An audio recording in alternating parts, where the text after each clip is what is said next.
our goals: expanding healthcare, lowering costs. A few other things I want to ask you about. In your Justice for All plan, you've long worked on criminal justice issues. You want to give convicted felons the right to vote. As I'm sure you know, Senator Sanders has said they should not only have the right to vote when they're released from prison, they should have that right while they're incarcerated. Do you agree with him? I just think that is a frustrating debate that we seem to now be having. As a guy who lives in an inner city black community and knows that there are millions of Americans that are being arrested and convicted and should never be there in the first, and not only lose their right to vote, but they lose their liberty. Let's get this conversation back to where it is right now.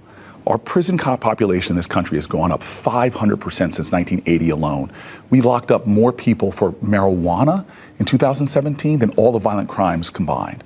And so here we have a nation that takes away people's liberty and their right to vote for doing things that 2 of the last 3 presidents admitted to doing.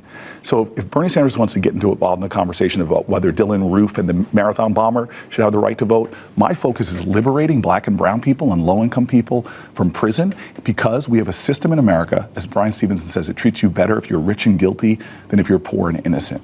My focus is tearing down the system of mass incarceration so that we don't even have to have the debate about people's voting rights because they're not going to prison in the first place. People that don't belong there are there, and I'm going to stop that as president.